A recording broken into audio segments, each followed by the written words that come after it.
Let's continue to talk about Wilton Norman Chamberlain. Now, this guy was just an incredible athlete. Could be the most incredible athlete the world has ever seen. Unfortunately, a lot of people have not seen this man play. And, it's funny how when they talk about the GOAT debate, he's not even mentioned. You just got LeBron, you got Jordan, you got Kobe. Of course, they mentioned Magic and Bird and Tim Duncan and all these other people, but Will Chamberlain's not even mentioned. And it's sad because when you research the history book, you might as well name the history book Will Chamberlain. Or not the history book, the record book. Yeah, the records book, because he still owns the records, mostly all the records in the record book. I mean, seriously, this guy was just an incredible basketball player. Now, I guess the reason why he's talked down or not talked about enough is because he only won 2 championships. But people don't know why. Like, they don't even take into context as to why he didn't win as many championships. Now, I'm not here trying to make excuses for him or anything like that, but he went up against a Boston Celtic team that literally had 10 Hall of Famers and a Hall of Fame coach. And he maybe had one Hall of Fame player with him. So I'm not sure why people thought it was just so easy for him to beat those teams. And on the fact, and on top of that, he didn't lose all those games he played against Bill Russell Celtics. He barely lost those games. I mean, it was like a lot of 1 and 2 point losses. Now I know a loss is a loss, but still, the fact that it was that close is incredible when he was going up against a team that was filled with Hall of Famers. But people just don't want to give this man his credit, and I think it's sad. But on my channel, I'm going to give this man his just due. Now, when you think about Wilt Chamberlain, he's a Naismith Memorial Basketball Hall of Famer who holds numerous NBA records in scoring, rebounding, and durability. Now, among others, he is the only player in NBA history. I'll say again, he is the only player in NBA history to average 40 and 50 points in a season. He also scored 100 points in a single game, which most people know about, and he grabbed over 2,000 rebounds in a single season. Did y'all hear that? This man grabbed over 2,000 rebounds in a single season. That is absurd. All right. He also won 7 scoring titles, 9 field goal percentage titles, and 11 rebounding titles, and 1 assist title as a center. All right. Now, he had an assortment of moves. Like, it wasn't just about he just jumped up and dunked the ball like Shaq did most of the time. He had his fadeaway, he had jump shots, he had his favorite one-handed finger roll, and of course he had his powerful dunks and low post moves. He also scored in a 13-year career 31,419 points and grabbed 23,924 rebounds.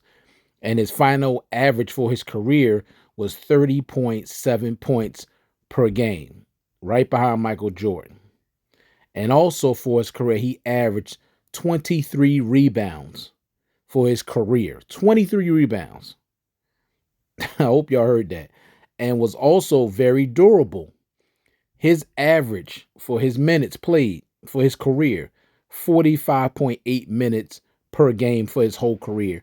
And you got 19-year-olds sitting around talking about they sitting out this night because they need rest. Are you kidding me? 19 years old, what you need rest for?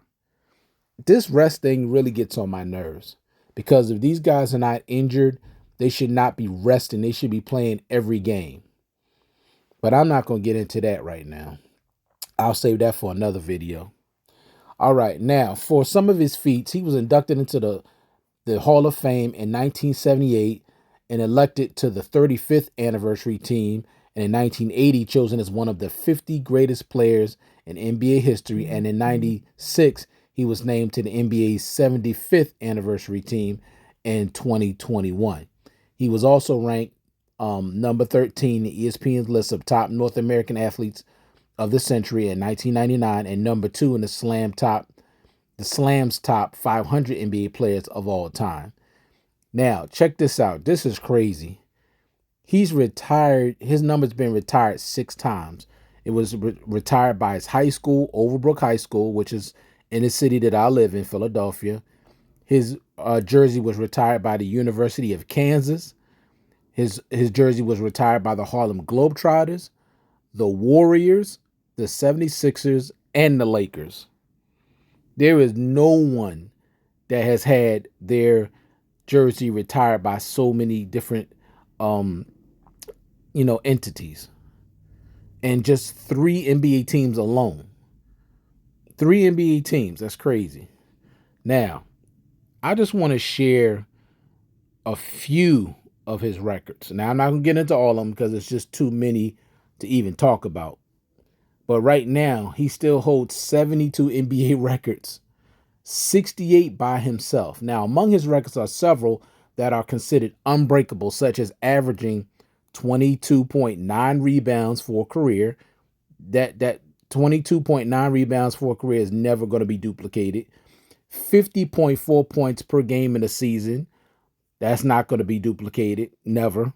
100 points or 55 rebounds in a single game. There are teams that can't even get 55 rebounds, and this man got it by himself. Incredible. All right. Now, also, check this out.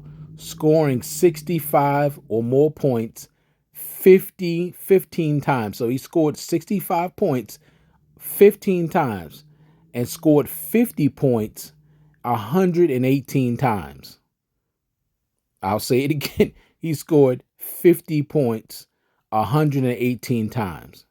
Now, during Chamberlain's time, defensive statistics like blocks, steals had not yet been recorded yet. So that's a shame because I'm sure he was a blocking machine. I mean, seriously, but blocks and steals were not even recorded at that particular time when he played. And also, now one guy decided to keep statistics of his blocks in one game. You know how many blocks he had in that game that they finally took note of? He had 25 blocks in one game. That is insane. Now, the official NBA record for blocks is 17 by Elmore Smith in 1973. Okay? 25 blocks in one game.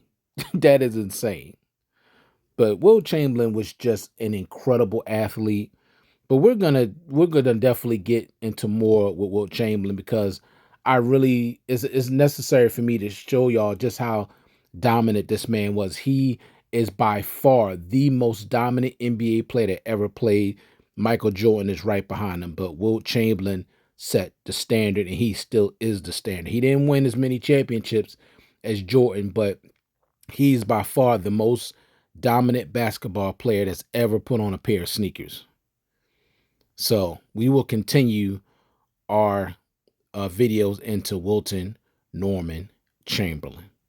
Check you guys out in the next one. Peace.